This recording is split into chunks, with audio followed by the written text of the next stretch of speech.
السلام عليكم ورحمة الله تعالى وبركاته saaxiibayaal maalin wanaagsan meel walba joogtaan iyo su'aal baad noo maqlaysaanba xilligan oo kaleeto waa xilligan uga barateen barnaamijkii falaqeynta ciyaaraha ee radio olol oo ku soo dhawaada saaxiibayaal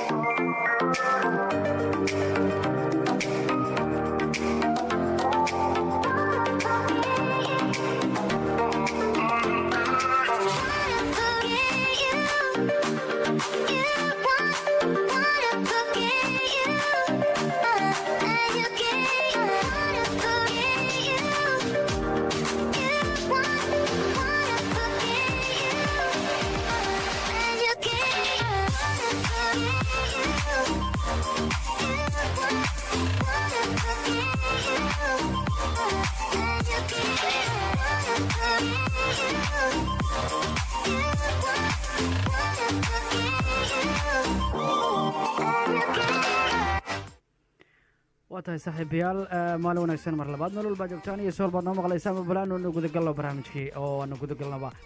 maanta waxaanu ku soo qaadanaynaa qodobada ay ka mid yihiin UEFA oo markaasi ka soo saartay go'aan ka soo saartay bayaa tartanka markaasi qaramada Yurub ee 2000 iyo markaasi Yurub ee markaasi Eurogay 2020 bay go'aan ka soo saareen oo sidoo kale waxay go'aan ka soo saareen Champions League iyo waxyaabihii iyo waliba Europa League bay wax ka soo saareen waxaana markaasi waxyaabo kala tabaajiro aan ku soo qaadanay sportska waxaana kamid ah ninka la yiraahdo Riyad Mahrez ayaa loo fasaxay kubirista kooxda PSG waa dhanka soo kaleebsay ciyaartooyda wayaano waxaana sidoo kale kamid ah oo maanta barnaamijka kamid ah jacaylka iyo coronavirus maxaa kala haysta waana ku soo qaadanaynaayo jacaylkii iyo coronavirus baa markaasi tartankan u dhaxeeya waxaanu markaas aan ku soo qaadanaynaa sidoo kale qodobada kale ay ka midka yihiin miyad weliga aragtay baa lagu leeyahay Champions League iyo waliba isagiyo sabti iyo xad la ciyaari doono waad arki doontaaba waan arki doonaa kooxda Barcelona waxay rajeynaysaa ninka la yiraahdo Messi inay ka farxiso oo in player khatar u keenaan yani player khatar u keenaan si uu farxad halka ugu dareemo waxaana sidoo kale kamid ah barnaamijka maanta waxaanu ku soo qaadanaynaa madaxweynihii hore ee kooxda Real Madrid ayaa laga helay caabuqa coronavirus ayaa waaba laga deyrinayaa caafimaadkiisa baa laga deyrinayaa kuleykani 80 buu jiray 90 meelahaas baan u malaynayaa marka kuley ninka 70 iyo 80 meelaha jiray coronavirus lama tuso coronavirus waan ku sheegayay oo aan ku dhahay coronavirus daada 70 iyo 60 iyo 60 kuwa iska laakiin 70 iyo 80 meelahaas lama tuso yani waxa weeyaan wuu u ildaran yahay yani qofkaas waa u ildaran yahay sidoo kale waxaa markaasi kamid ah haddii horyaalada markaasi ay dhammaan weydo horyaalka La Liga ayaa markaasi ka hadlaya ama markaasi madaxweynaha xiriirka kubadda cagta Spain ayaa hadlay oo markaasi dhahaya haddii horyaalku uu dhammaan waayo oo la kansalo waynu noqonaysaa markaasi in kooxda Barcelona waxba aanu siinayno buuriyo waxa soo kale kamid ah kooxda Juventus kadib ninka la yiraahdo Rugani markii laga helay caabuqa coronavirus waxa soo kale soo baxay ninka loo khatar ah oo kooxda Juventus kamid oo laga helay caabuqa coronavirus waanu arki doonaa bal ninkaas uu yahay waa Matuidi ninka la yiraahdo waana ku sheegi doonaa bal akhbaartiisa City waxay maqashay akhbaar ku xun inay markaasi tartanka Champions League ay ka soo qayb gasho sanadka kaleeto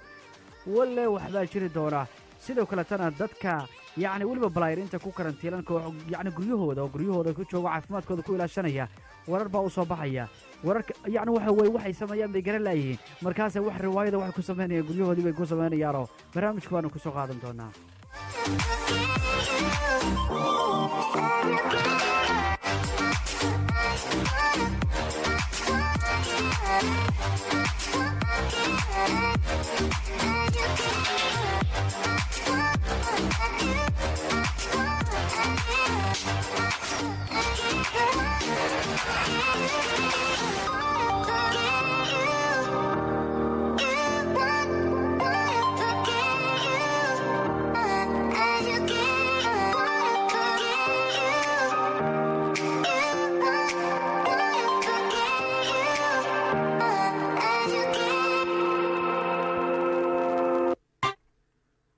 tahay dhageystayaal okay ba hadii aanu markaasi barnaamijka u guda galno waxaana markaasi maanta kamid ah qodobada aanu ku soo qaadan doono barnaamijka waxa kamid ah UEFA ayaa ogolaatay inay tartanka qaramada Europe Euro 2020 dib loo dhigo muddo sanad ah iyadoo la ciyaari doono sanadka soo socda 2021 warbixintaas bay soo saareen oo Eurogii 2020 yani la qaban lahaa 2020 ba dib loo dhigay 2021 baa laga dhigay dib u dhigista lagu sameeyay koobka qaramada Europe ee xagaga dhici lahaa dhowr magaalo oo Europe ka dhici lahaa ayaa markaasi ka dambeysay faafidda caabuqa coronavirus ka dambeeyo in dib loo dhigo shirka ayaana markaasi warkaas uu ka soo baxayo laakiin xiriirka kubadda cagta Norway ayaa xaqiijiyay in markaasi la isla gartay in hal sano dib loo dhigo tartanka Euro 2020 oo noqon doona oo markaasi noqon doonaba oo la samayn doono sanadka 2021 go-aankan waxay caawin doontaa horyaalada Europe sida Premier League, La Liga, Serie A, Bundesliga iyo waliba Ligue 1 oo markaasi u dhameystirmi doono xilciyaareedkoodii oo taasina farxad weyn waxay u tahay kooxda Liverpool waanu ka hadlaynay waanu ku dhahay kooxda Liverpool haddii la kansalo horyaalada qaarkood yani horyaalada la kansalo la joojinayo halkaan ku joojino oo markaasi la bilaabo tartanka Eurogii iyo waliba kumartay yani Copa America iyo waxyaabaha la ciyaaro waxa markaasi noqon lahayd in horyaalkii ay ku guuleysan waayeen kooxda Liverpool oo waa laga naxayba koleyba lagama naxayn laakiinse yani nidaamkay soo saareen sidaas u noqday kuwa la yiraahdo markaasi UEFA ayaana markaasi go-aanka soo saartay marka way caawinaysaa kooxda Liverpool koleyba way faraxdayo maadaama la fasaxay oo markaasi la yiraahdo horyaalada way dhameysan doonaan say ku dhameysan doonaan ayaga ayaa yaqaano oo ku sameyn doonaba laakiinse waxay sameeyeen markaasi arrintaas ayay soo saareen oo ah in markaasi dib loo dhigay tartanka Euro 2020 iyo soo kaleeto Copa America iyo waxyaabahaas oo dhanba inay dhigeen oo halkaasina ay farxad siinayso kuwaanay markaasi horyaalada waaweyn ee qaaradda Yurub ee shanta ugu waaweyn waliba kan ugu xiisaha badan waa kan horyaalka Premier League oo khatarta weeyaan oo kolay waxa la isdhaayay ama mid lagu kansalaayo kooxda Liverpool ay markaas dhibaato kala kulanta halka waxaana markaasi warbixintaani ay soo saartay UEFA kolay tani waxay farxad u tahay kooxda Liverpool maamulka markaasi kulamada finaalka ee markaasi tartanka Champions League iyo markaasi Europa League ayaa dib loo dhigay muddo bil maadaama uu caabuqa coronavirus si xun markaasi ugu faafayo dalka Yurub labada finaal ee tartanka markaasi tartamada Yurub ayaa markaasi ku jadwaleysnaa inay dhacaan dhamaadka bisha May laakiin ururka kubadda cagta Yurub ee UEFA ayaa xaqiijisay inay muddo bil dib loo dhigi doono finaalka Champions League ayaa la ciyaari doona 27 bisha June halka finaalka Europa League la dheli doono 3 maalmood ka hor 24 bisha June caabuqa coronavirus ayaana markaas duruubaha ka geliyay labada tartan ee koobka Yurub iyadoona la kansalay kulamadii wareegga 16 ee Champions League iyo waliba Europa League go-aanka UEFA ayaana imaanaya kadib markii sidoo kale ay ku dhawaaqeen in sanad dib loo dhigay tartanka qaramada Yurub ee Euro 2020 kaasoo loo ciyaari doono 2021 marka waa yahayo yani kuwan markii la riixay oo horey loo soo riixay 2021 laga dhigay yani waqti yani waxa weeyaan horyaaladu waqti bay lahaayeen ay ku dhamaadaan horyaaladu markay dhamaadaan waxa la rabay in la galo Euro 2020 baa la rabay in la sameeyo sidoo kale ay dhacaan yani maartay Copa America meelaha ay ka dhacaan baa la lahayo marka waxa markaas jadwalkii hadii jadwalku ku filan waayo horyaaladii uu ku filan waayo waxa la kansal horyaaladii waxa dib loo sii qaaday oo markaas dib loo hakiyay horyaalada ama markaas waxa dib loo dhigay markaasi يعني qaramada Yurub ee Euro 2020 ayaa markaasi la dhigi lahaa ayaa dib loo dhigay oo laga dhigay sanadka 2021 taasoo fursad siisay ama farxad gelisay horyaalada waaweyn ee qaaradda Yurub siiba horyaalka Premier League oo kooxda Liverpool ku hogaaminayso 25 dhibcood iyo wax ka badanba marka Liverpool aad bay u farxaysaaba oo maxaa yeelay horyaalka waa la dhameystirayaa farxad bay ka heleen Liverpool taasoo laakiin Euro 2020 ee la sameeyay 21 laga dhigay oo sanad ba ayaa dib loo dhigay kuwanina waxay bilaabanayaan oo la ciyaari doona finaalka la ciyaari doona 27 bisha June halka finaalka Europa League asaga la ciyaari doona 3 maalmood ka hor 24 bisha June bal ciyaari doona marka waa ka 24 bisha June yani horteed baa la ciyaarayaayo kullu Europa League baa soo horeeya oo la ciyaari doona waan arkay doona kullu ayagana dib loo dhigay waa ka wariya wixii UEFA ay soo saartay kuwaas ayay ahaayeen waa ka waxaanu markaasi maanta sportskan ku soo qaadanaynaa oo markaasi aanu ku soo qaadanayno qodobada kale ay ka mid yihiin oo barnaamijka ugu xiisaha badan xanuunka coronavirus-ka ayaa qasab ka dhigay in yani arrinta ugu xiisaha badan waxa weeye jacaylkii iyo coronavirus-kii baa dhibaato kala dhex taallaa يعني coronavirus wuxuu leeyahay dadka kala fogaada يعني hal isku soo dhawaanin hadii kale anigu waa idin galaya يعني sanka idin ka galaya يعني beerka hadaan raba wuu idin ka galayaaba kala fogaada jacaylkan wuxuu leeyahay ma kala fogaan karo miyaan ka fogaan karaa waa jeclahay yaa gabadha waxay leedahay waan jeclahay ma fogaan karo wiilkan wuxuu leeyahay may ma fogaan karo coronavirus waryaa kala fogaada yiri hadii kalena waaba siban idin galayaa marka dhibaato kala dhex taala coronavirus-ka iyo jacaylkii balana fiirino xanuunka coronavirus-ka ayaana wuxuu qasab ka dhigay in bulshadu ay kala fogaato isla markana ay yareeyaan taabashada iyo falgelida ay sameynayaan si ay uga fogaadaan karanti yani waxa khatartiisa waxyaabaha marka kale markaas iyo waxyaabaha kale lagu kala qaadaba waxa ugu horeeya neefsiga taataabashada iyo meel markaasi qof kale uu markaasi gacmihiisa taabsiiyey ama uu ku tufay candhoof iyo waxyaabaha la mid ah yaa oo muddo aan markaas si cad yani aan laisku gaarsiin dhibaatada isla markaana uu haleelayaba qofka xilli dambe markaas yimaada goobta ee taabka yani goobta uu taabtay qofka coronaviruska qaba yani qofka coronavirus qaba meel soo galay wuu taabanaya gacantiisu meel ku taabanaya qof kale soo galaya wuu taabanaya coronavirus saasuu ku qabaa marka waxaa laleeyahay hala kala fogaado bulshadu yani meelaha yaysan isku imaanin sidoo kale tana yaysan isku nafsanin isku dhadhawaanin jacaylkii baa warbixin ka soo saaray lamaanayaasha isjecel ee xaasaska isku ah ayaa dhibaato weyn ay ku noqotay taasoo waxayna ku qasbanaadeen ba inay kala durkaan in si markaasi haddii midkood uu hayo uu kan kale markaasi uga badbaado qaarkood waxay qaateen arrintan oo way kala fogaadeen tallaabooyinkii bay qaadeen kuwo kalena waxay dheheen oo xirteenba yani maskar ay xirteenoo yani afkii wax ku xiranayaan si inay neeftooda isku gaarin oo ay afkooda u kala ilaashadaan xidiga ninka real madrid ee isco oo karantiil ku jira markii uu xanuunku helay laacib ka tirsan kooxda n b a da ee markaasi los blancos waa real madrid weeyaane waxa uu soo bandhigay qaabka ay noloshiisa jacayl iyo xaaskiisa sara salamo ay isku bedeshayba sawir soo dhigay bartiisa bulshada ayuuna wuxuu isko ku markaasi caddeeyey in jacaylka iyo xiisaha uu hayo xaaskiisa aanay suurtagal ahayn inuu ka fogaado waxaanu duruufta ku qalibtay in isagoo iyo saara ay xirtaan maaskaro afka iyo weliba sankaba ay ku xirtaan halkan iskaga dhowaadaan isla markaana ay kala isla markaana aysan kala durkinba sida ka muuqata oo ay markaasi sheegeenba warkiisu ka muuqataba gacmaha iyo sidoo kaleeto markaasi yani isticmaalayaan golofyo ay gashanayaanoo waqtiga ay salaamayaan waa nin iyo xaaskiisa xilliga ay salaamayaan galofis bay gashanaysaa gabadhu ninkuna galofis buu gashanayaa haye waxa weeyaan yani wuxuu rabaa inuu habsiiyo rubaa waa kan wuxuu gashanaya gamaaska alaabta afku gashanayaa si kastaba real madrid ayaa jamcihii ciyaartooydeeda karantiil gelisay kadib markii xanuunka laga helay terry tompkins ninka la yidhahdo oo ka tirsan kooxda kubadda koleyga ee real madrid marka waa kaasoo wale xaaladda jacaylkii iyo howlihiiba sidaas kala dhex taallaa waryaa dadkii aadka isku jeclaa warba u yaalla ka waran laakiin jacayl iyo dhimasho markay timaado way kala duwantaan malaynayaa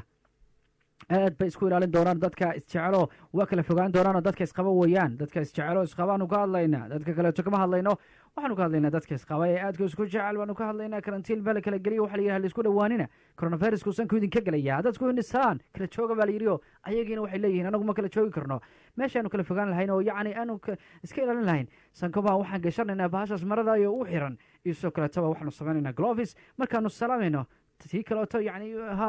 isla jefadkiina meesha waa ka baxayaa meesho arkaa ilahu naga ilaali inkastoo waddanka soomaaliya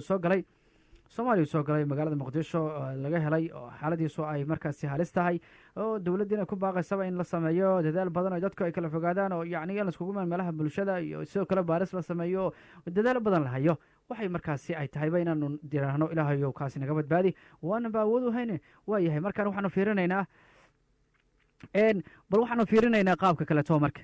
xanuunka coronaviruska ee dunida markaasi dhibaatada ku haya war adduunkan ayaantan waxaanu ka haynaa coronavirus weeyaan hadday noqoto war iyo hadday noqoto sports iyo hadday noqoto jacayl iyo hadday noqoto wax kale adduunka maanta waxaa haysta bahalkaas yarka ayaan la arkayn ee microscopeka lagu fiirinayo yacni waxa weye shaybarka lagu fiirinayo ayaaba kadaray noqday adduunkiisa u waalaya adduunkiiba waalaya ka waran waa kan dadkii ay dhan waxay sameeyaan ay garan laayihiinoo dadkii isjeclaaba kala fogaanaya dadkii yacni meelihii waxbarashada iskuolkii tartamadii isku imaatinkii aroosyadii waxaan arkay xataa meelo kaleto aroos laga dhigayo oo xataa maaskarooyin bay xiran yihiin wiilkii aroosadii iyo arooskii iyo dadkii imaaday kulli waxay wada xiran yihiin baasha oo yaa afka lagu xiranayo isoo kaleto waxay gacmaha waxna ugu jira gloves baa ugu jiro waa kaa adduunku marka maanta halkaasuu marayaa oo xaaladdu halkaasi maraysaa marka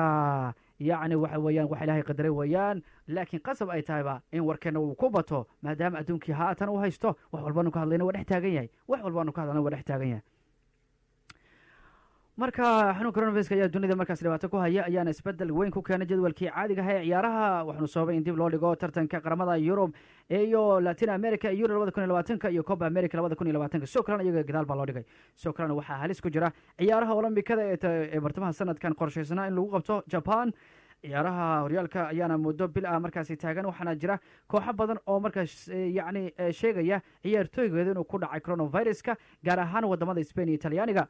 warbixinta aad maqli doonto maxay tahay yaabka badan leh matuudi ninkii la dhahayay ee yuventus ahaa waa ku dhacay coronaviruski waa laga helay baa lagu leeyahay wale war baa yaala yuventus balaayirinteeda o dhan yacni karantiil bay ku jiraan marba mid baa soo baxaya kolley rugani baa laga helay haye waxaa ku xiga ninka la yidhaahdo matwidi baa ku xigay oo hadda markaasi laga helay coronaviruskiyo xaaladu ma sahlana maadaama bartamaha sanadka dambe ee 2020 la qaban doono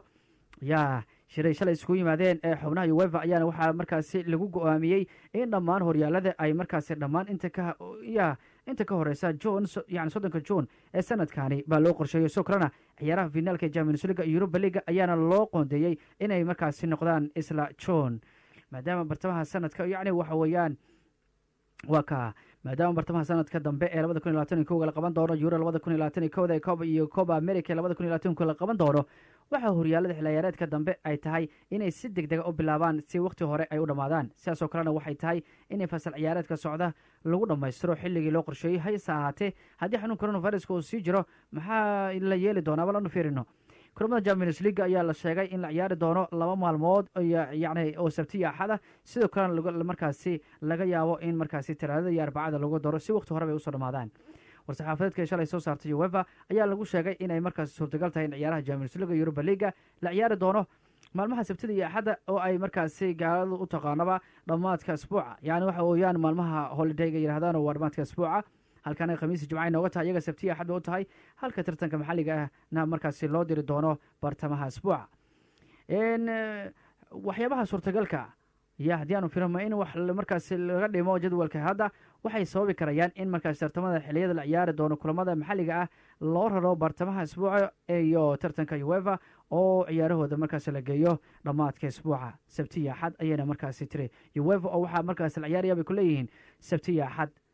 waxaana lagu sii dari doonaa talaadada iyo markaasi iyo arbacada iyo waxaasa lagu sii dari doonaa waa sida iyagu ay leeyihiin waan arki doonaa bal haddii sida loo ciyaaro waan arki doonaa kolley waxaa la qorsheeyey in euro 2020 loo dhigay 2021 soo kale Copa Americana sidaas la qaban doonaa waa sanadka 2021 waxaana markaasi la dhamaystiri doonaa horyaaladii soo kalena Champions League ayaa markaasi la qaban doonaa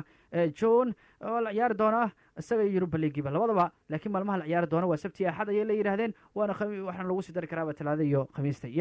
saasay suurtagal tahayba marka waa ka Talaada iyo Arbacada ayayna markaas macquul tahay in lagu sii daro si waqti hore u soo dhamaadaan bal leeyahay warintaas markaana kaga soo gudubno xaaladahaasi iyo coronavirus-ka wuxuu leeyahay bal haddii aanu markaanu fiirin Barcelona ayaa isku diyaarinaysa inay qaado talaabooyin ay kaga farxin doonto ama ay kaga farxin lahayd xidiga Lionel Messi waxayna suuq u geli doontaa inay Camp Nou ku keento laacib iyo xidiga Argentina horey ugu u dalbadayo taasoo la rumaysan yahay inuu ka furi doono culayska weyn isaga markaasi dhabarka ka saaran yahayba Messi ayaa la sheegay inuu mar dhowr ay isku dhaceen kooxdiisa isla markaana uu dalbaday in la keeno xidiga waa saameyn leh oo qayb ka mid ah mas'uuliyadda culayska saaran qayb ka qaato isla markaana ay kooxda kale markaasi ay ku mashquulaan wuxuu leeyahay aniga oday baan ahay waa igu mashquuleen buladadkan way ii fahmeen buu leeyahay aniga inaan macnaha booniga samaynayo booniga xirfadayaan ku booniga inaan assist samaynayo inaan gool dhalinayo waxayna markaasi isku afgarteen saameynta ugu badan bayna ka imaan karta ninka la yirahdo Messi dhankiiso waxay isku raaceen markaasi in markaasi asaga la difaaco shan balayr loo diyaariyo la yirahdo wariya ninka booniga markuu qabtaba isaga dhanba hal mar waa ka marka wuxuu leeyahay war aniga yaan lagu mashquulin nin kale lagu mashquulo meesha la keenan mayo haddii kale waa iska tagayaaba garoonka marar badan buu si yaraada iskugu dhaceen kooxdo waa ka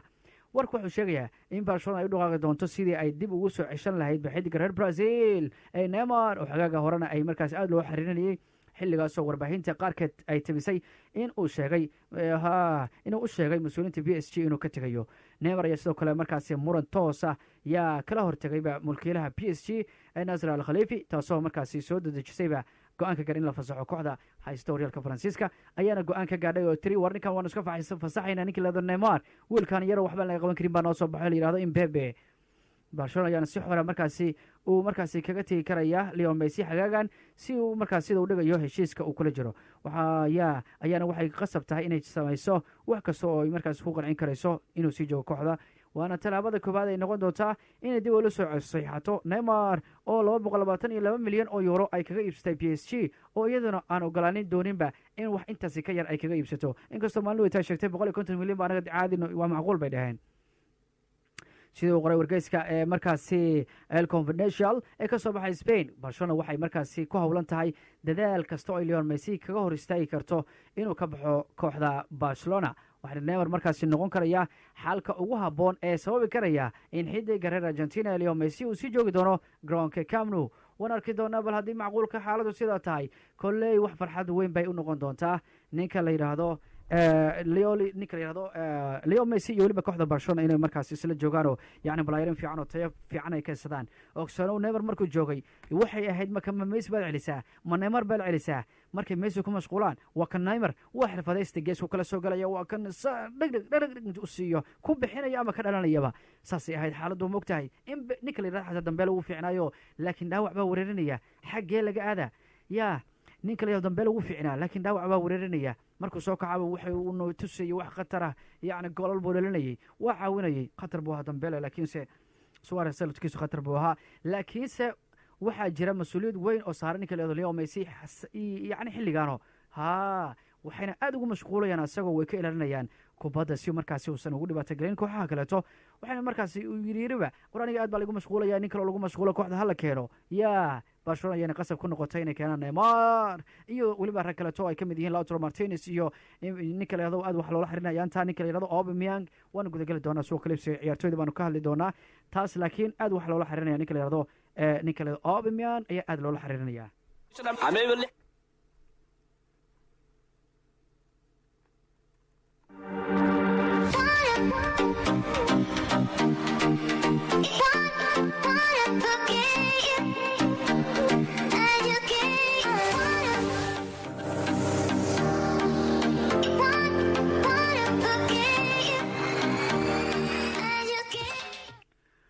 waa tahay dhegeystayaal maanta kolleyba barnaamijku waa iska sidaasoo suuq kalibsi ciyaartooyda baanu kusoo qaadan doonaa waanu kaga hadli doonaa barnaamijyihii ugu xiisaha badnaa laakiin markaanu balaanu fiirino madaxweynihii hore ee kooxda kubadda cagta ee real madrid lorene zanes ayaa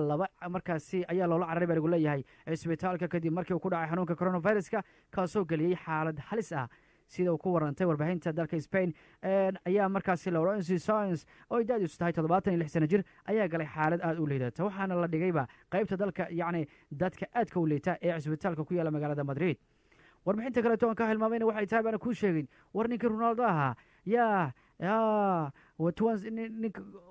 macnaha hoteeladiisa ku yaalla waddanka ee markaasi portugal ayuu markaasi wuxuu ka dhigayba meel cisbitaalo lagu dabiibo dadka coronaviruska ku soo rito xataa wuxuu yidhi anigu waxaan bixin doonaa lacagta mushaarka ee dhakhtiriintu ama dhakhaatiirtu ay ku daweynayaan dadka coronaviruska u saameeyey ninka wacaya xagga bilaadantinimada ayuu wuxuu aad ugu fiican yahay ninka cristiano ronaldo oo xagga bilaadantinimada ayuu aad ugu fiican yahay ronaldo wuxuuna markaasi hoteeladiisiiba ka dhigayba meelo isbitaal waddanka portugal hoteeladiisa ku yaala weeyaan wuxuuna ka dhigay meel isbitaal oo markaasi dadka lagu dabiibo wuxuuna sheegayba inuu bixinayo lacagta ay dhakhaatiirtu markaasi ku daweynayaan dadkaasi waayahay lawrence sanchez ayaana markaasi xumad aad u daran ay haysay maalmihii ugu dambeysay kadibna xaaladiisa ayaa aad u xumaatay iyadoona dhakhaatiirtu ay markaasi xakameyn kari layihiinba jirkiisi oo sii daciifaya iyo weliba markaasi isagoona markaasi wanaag aan laga dareemayninba zons ayaana ahaa madaxweynihii real madrid xilligii ay markaasi ku guulaysanaysay labada koob ee champions leaga sanadihii iyo 2000 waxaana xanuunkaasi markaasi murugo uu ku beeray kooxdiisii oo hadda markaasi u dhegtaagaysa sida xaaladiisu ay noqonayso real madrid ayaana horey markaasi ciyaartooygeeda karantiin u gelisay kadib markii laacib ka tirsan kooxdeeda basketboolka laga helay xanuunkaasi kaasoo markaasi galaangal markaasi ku dhex sameynayay ciyaartooyda kubadda cagta real madrid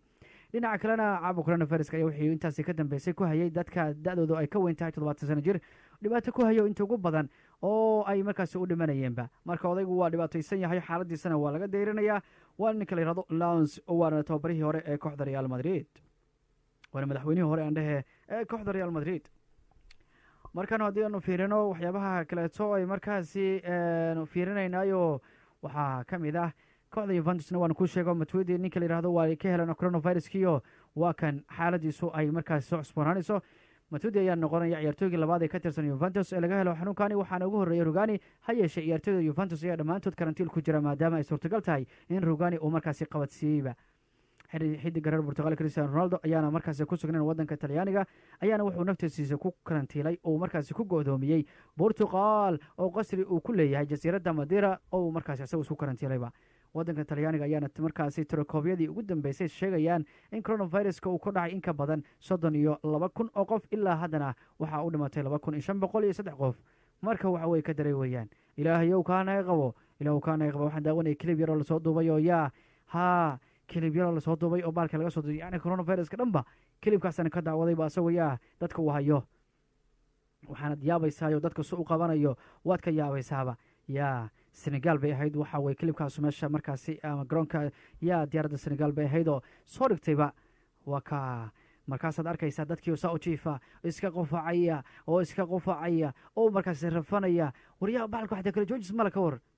ilahu kaa naga qaba kaa ilahu naga qaba yaa talyaaniga laakiin meel buu saarayaa 32,000 oo qof buu kaga dhacay wuxuuna markaasi kaga dhimatayba 2,503 qof baa kaga dhimatay guud ahaan adduunka wuxuu markaasi faransiiska uu ku dhacay 196,000 oo qof buu ku dhacay 196,000 oo qof buu kaga dhacay waddanka faransiiska weeyaan laakiin dhimashada talyaaniga waxay aada uga sarreysaa midda china marka la iskugu ego tirada dadka dhintay iyo kuwa markaasi ku dhac war talyaanigu waa yaa talyaanigu maxay yihiin waddanka yani shiinaha uu waxaas ku dhacayo xataa kabtaan maysan gashana ka waran yacni kabta ayagu ay gashteen ee ah 2,503 qof inay kaga dhimateen yani meelaha xataa shiina lagama soo sheeginba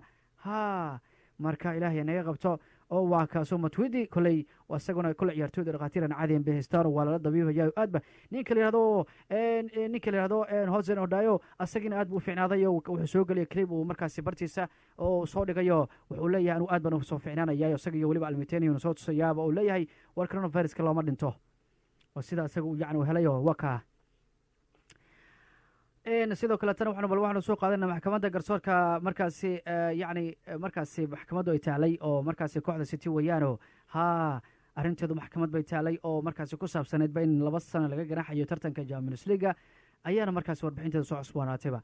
xiriirka kubadda cagta Europe iyo UEFA ayaa Manchester United 2 sannadood ee soo socota ka mamnuucay inay ka qayb gasho Champions League iyo Europa League kadib markii laga helay inay meel kaga dhacday sharciga dheelitirka iyo shaqaale markaasi iyo dhaqaale walaaga ee loo magacooda loo soo gaabiyo yacni Trouble F waxaana loo raaciyey ganaax lacageed oo dhan 25 milyan inay bixiyaan City ayaa lagu helay inay buunbuunisayba heshiisyo ay la gashay shirkado uu qaarkood leeyahay mulkiilaheeda si ay markaasi yacni isugu dheelitilaan lacagaha ka soo galay iyo kuwa markaasi qarashka ay markaasi gareeyeenba yacni kuwa galay iyo kuwa ay bixiyeenba si ay isugu dheelitiraan maxkamadda markaasi CAS ayaa horey u xaqiijisay in kooxda haysata horyaalka Premier League ay markaasi in yar kadib go-aankii UEFA rafcaan ka soo gudbisayba laakiin waxay maxkamaddu sheegtay in dhegaysiga kiiskan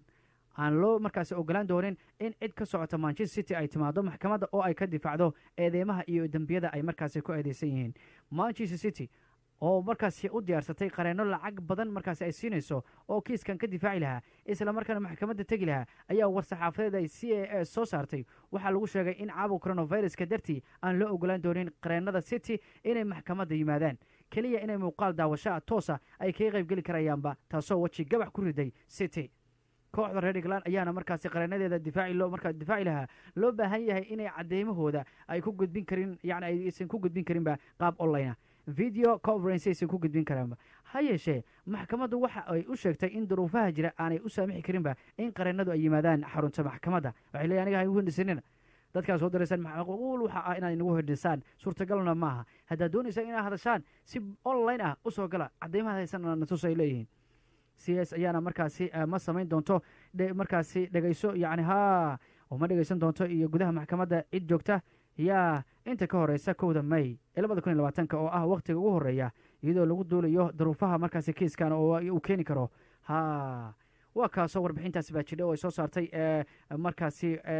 maxkamadda CAS markaasi warbixinteedu dul saaran tahay kooxda City oo 2 sano laga mamnuucay tartanka Champions League iyo weliba Europa League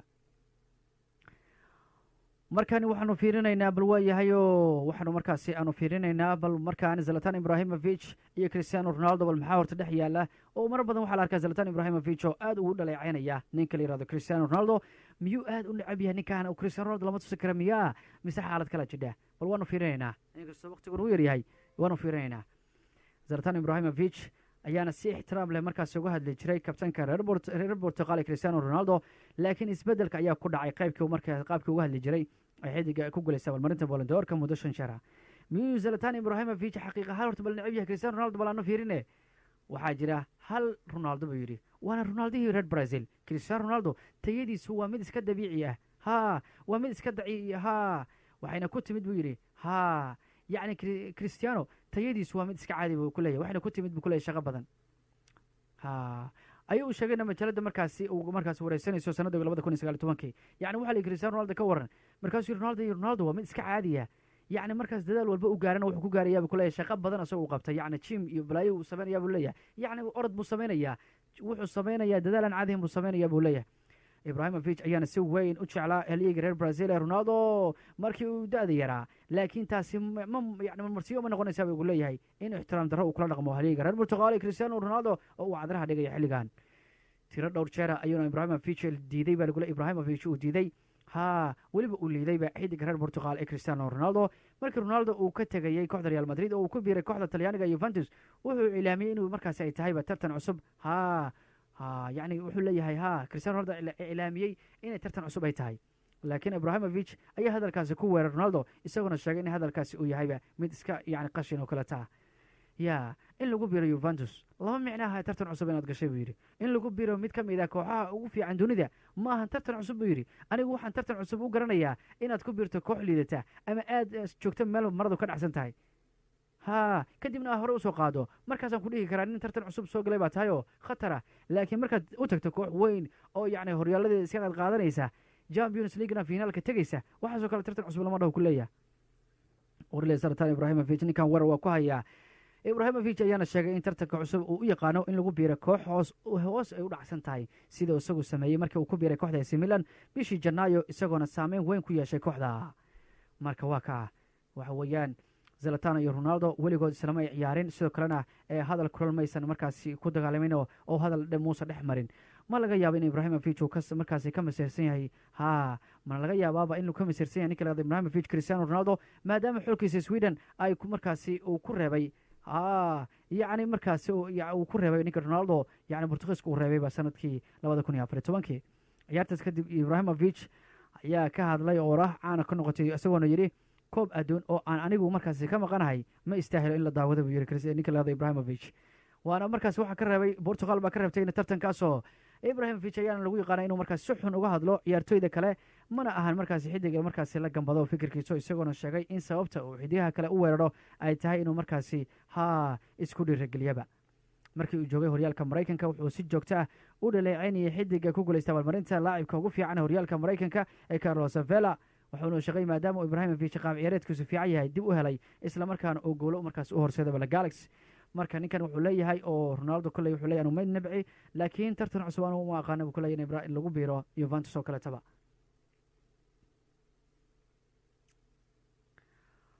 waatahay dhageystayaal waxaanu markaasi maraynaa markaasi ugu dambeyntii barnaamijka yacni gabagabadii barnaamijka waanu maraynaayo waanu kusoo qaadan doonaaba markaasi falaaqeynta ciyaaraha wararka ku saabsanaa ee markaas suuqa la iibsa ciyaartoyda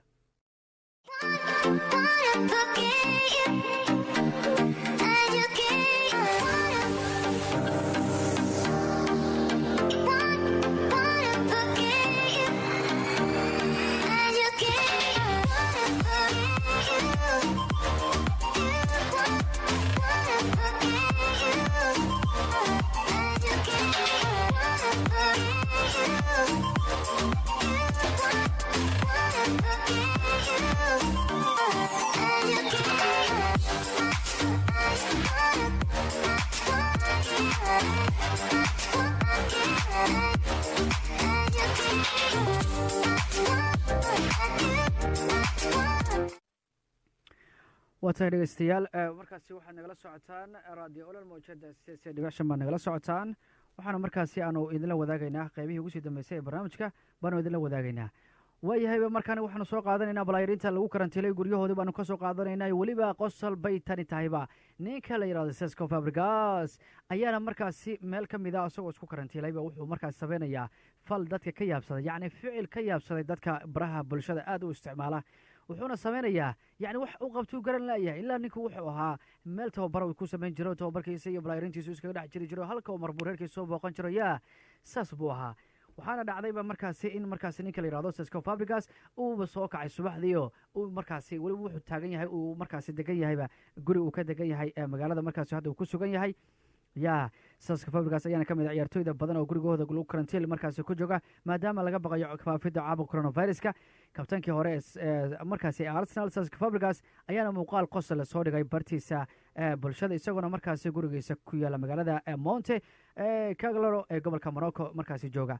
isagoo markaasi taagan markaasi balkoonka gurigiisa oo dabaq sare ah ayuuna Cesc Fabregas si qaylo dheer ah uu ku yiri subax wanaagsan deriskayo buu yiri yacni waana meel dabaqa oo markaasi deris ay ka hooseeyaan kuwana ay la siman yihiin adigu waxaa tahay wiil Soomaali baa tahay gurigaaga waa caadi guryaha kale la siman yahay laakiin markaad meel hore aad taagan tahay qayladaadu aad bay u sareysaa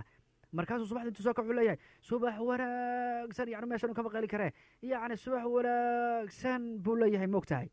markaasaa ku mid baa soo kacay oo soo toosuu leeyahay horyaa naga aamus maradu kaa dhacdaye mid baa yiri yacni intuu soo toosay muuqaalkaasi baa aad kaa qoslin haddaad ku aragto baraha bulshada waana yacni waana markaasi weliba isaguna wuxuu ugu jawaabaya yacni maradu kaa dhacday waana anaas dhahaya laakiin hadal waxaa jira oo markaas dadkaas aad u isticmaalaan oo wax ka yaabaya markay arkaan oo kaleeto ay u isticmaalaan waana hadal cay wayaan oo halkaan aanu ka faafin karin mayaa markaasuu Fabregas isla hadalkii oo kale ugu celinaya uu leeyahay war adiguna maradu kaa dhacday waa ku salaamayaaba qolkiisuuna iska gelaya kubad yar oo iska ciyaaraya marka waa kaa yacni arrinta qosolkana waxay tahay inuu ninkan intuu wax qabto garan waayo oo meesha soo istaago yiraahdo subax wanaagsan deriskayo uu dadka hurdada ka kiciyaba ama uu ku qayliyo taas ayaana markaas jawaab xun uu ka helayo ay oo markaas loogu jawaabay Cesc Fabregas ragii guryahooda lagu karantiilana raggaasi baa ka mid oo waa kan waxyaabaha iska sameynaya aan looga barinima war waayahay bal waxaanu maraynaa qaybihii ugu sii dambeysay barnaamijka baanu maraynaa iyo bal aanu fiirino suuqa kala iibsiga ciyaartooyda bal aanu fiirino suuqa kala iibsiga ciyaartooyda ayaana furmi doona bisha June ee bartamaha sanadkan oo iyana markaasi xirmi doona inaga markaasi oo 2 bilood oo kaliya markaasi furnaan doona waxaana markaasi kooxaha waaweyn ee adduunka ay markaasi la soo saxiixan doonaan ciyaaryahanno ay isugu markaasi xoojinayaan fasal ciyaaroodkooda isla markaana ay doonayaan inay markaas safkooda ku xoojiyaan haddaba waxaan halkan markaasi idinku soo gudbinaya wararkii maanta ay markaasi oo markaasi Arbaca yaa ay ka yiraahdeen banu fiirinaynaa waa kaas balano fiirino yaa Manchester City ayaana fasixi doonta xidiga Real Algeria ninka la yiraahdo Riyad Mahrez ayayna doonayaan inay markaasi fasaxaan oo 29 sano jira oo inuu ku biiro waliba kooxda Paris Saint-Germain buu doonayaa inay markaasi ay u fasaxaan ninka la yiraahdo Riyad Mahrez Manchester United waxay xagaaga si adag ula soo markaasi degi doontaa oo iskugu dayi doontaa inay la siyaaxato difaaca Barcelona Samuel Umtiti oo 26 sano jira kaas ma 26 sano jira 40 buu jiray Samuel Umtiti ma 26 sano jira waayahayba Chelsea waxay bartilmaameed ka dhigan doontaa weeraryahanka Lyon ninka la yiraahdo Mose Dembele weeyaan oo 26 sano jira marka uu furmo suuqa iibsiga ciyaartooyda ee xagaaga warbixintaas Atlantic baa qortay Blues waxa kale ay markaasi lagu waramay inay xiriir la sameysay difaaca bidix ee markaasi FC Porto ee markaasi Alexis Telles oo 27 sano jir u dhashay wadanka Brazil Chelsea iyo Manchester City waxay isku raad joogaan waryahanka Inter Milan iyo xulka qaranka Argentina Lautaro Martinez warbixinada maanta ugu waaweynaa marka kuwaas baa ugu waaweynaayo ninka la yiraahdo bal aanu fiirino ninka Aubameyang asagana sidoo kale tobal hadii aan warbixintiisa aan markaasi nasiyo Aubameyang waxa la leeyahay kooxda Barcelona waxay la sameysay markaasi heshiis qarsoodi ah ayaa la sameysay baa lagu leeyahay waa ninka Aubameyang weeyaan ninka Aubameyang la yiraahdo weeyaan heshiis qarsoodi ayaa la sameysay lagu leeyahay kooxda Barcelona wariya Arsenal ama xanaaqanba Arsenal ayaana markaasi ay u dhowdahay inay ku xanaaqdo waa kana kooxda Barcelona Aubameyang ayaa lagu waramayaa inuu doonayo inuu markaasi u siixo kooxda Barcelona si uu markaasi ula midoobo qoyskiisa oo ku nool meel u dhow garoonka Camp Nou iyadoona markaasi kooxda Red Spain iyaduna ay u arkaan inuu markaasi yahay xidigan mid ku haboon bogga hore ee wargeyska markaasi Isbaanishka ee Sport ayaa lagu soo qoray in kooxda reer Catalonia ay mar kale diiradda saarayso waryahanka reer Gabon kaasoo galaya sanadkiisii ugu dambeysay qandaraaskiisa kooxda Arsenal warbixinta wargeyska ayaana inta ku daraya in kooxda reer Spain ay markaasi doonayso inay adkayso weerarkeeda kadib dhaawacii halista ahaa ee soo gaaray Luis Suarez iyo Ousmane Dembele inkastoo Barcelona ay doonayso inay Camp Nou ku soo celiso Neymar haddana qiimaha xidig reer Brazil ayaa kor u dhaafaya 150 milyan oo euro wariya 222 milyan baa qaatay maxay tahay 150 ka leedahay waa qaali xidiga Inter Milan Lautaro Martinez ayaa isna markaasi laacib kale oo diiradda u saaran laakiin xidiga reer Argentina waxa uu qandaraaskiisa lagu burburin karaa inta u dhaxaysa 1 July ilaa iyo 15 July 100 milyan oo ginni buu ku baxayaa iyadoo labadaasi heshiis ay Barcelona markaasi kaga bixi karto lacag badan wargeyska Sport ayaa aaminsan in Barcelona ay diiradda saarayso qorshaha labaad ee Aubameyang xidiga hore Borussia Dortmund